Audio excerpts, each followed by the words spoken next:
Hello guys, I've got a question and I would like to answer that in this video. Lately, I feel like I've been struggling to find good roam timers, and enemy mate seems to always have more impact on the map than me. I either over roam and end up losing waves and HP on the mid tower, or I don't roam at all and end up having less than 50% kill participation. How should I decide if it's good to roam or to just stay mid? So firstly, you need to look at the draft, look at the champions that you have, and decide whether it is possible to do something if you have a control, or if the lane is gonna be uh, pushed or is gonna be pushing. You have to look for champions with setup. So for example, on top lane, any kind of stun, slow.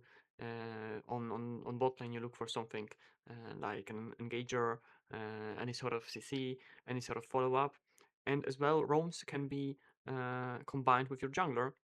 So also you look for your jungler if he's able uh, to connect with you, if he has some sort of setup, if it's a Jarvan, or maybe you want to roam with Vi after level 6.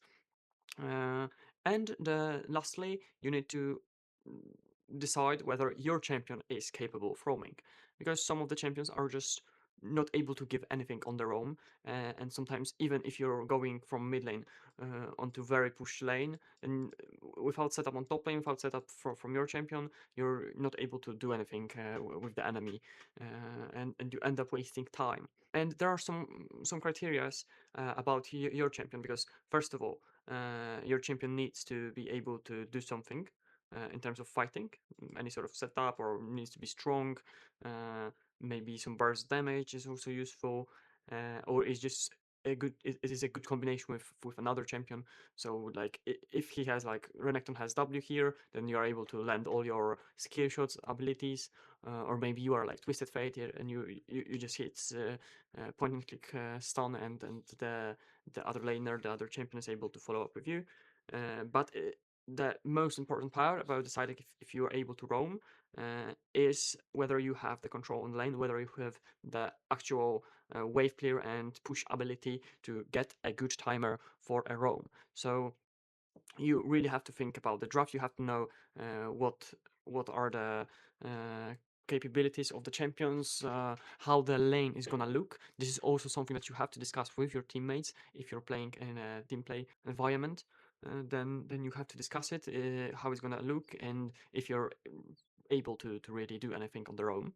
You just have to judge what are the chances of doing something on top lane, in the enemy jungle, on the river, on the objective, on bot lane. Now let's give some examples, so it's going to be easier for you to spot the patterns. So let's say you are Ari and you have Vi on the jungle. Then this is like the first factor, and you can already tell that you are going to be able to do something somewhere. You still don't know where, but you can tell that you will be able, from those two champions, you're going to be able to do something on the map. Now, if you have, let's say, Ornn here, then this is another champion that can add something to your combo. Then you have to look if you're able to do something against the enemy top laner. Let's say there is Mundo, and suddenly, like even though your trio is super good, then you're not able to really do anything about it. So if you're gonna be thinking about roaming, then probably you're not gonna think about roaming for Mundo. Maybe the other option for you is to roaming as an invade to the jungle, because enemy jungle is gonna be vulnerable to your duo.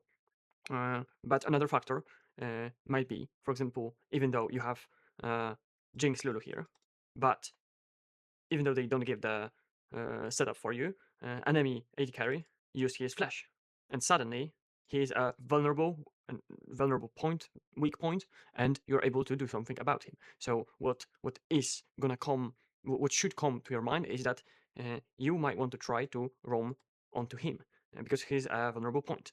Um, and you can do that with any other champions, as long as you have some sort of setup, as long as you have the situation. There is no flash. Maybe there is a good combo with your teammate. There is Nocturne plus Orianna. There is Akali plus other aggressive jungler. Or maybe you don't necessarily need jungler. Maybe you have Nautilus on support, and after level 6 you're able to do something. Maybe this is board with level 6, and he's as well able to just engage with his ult.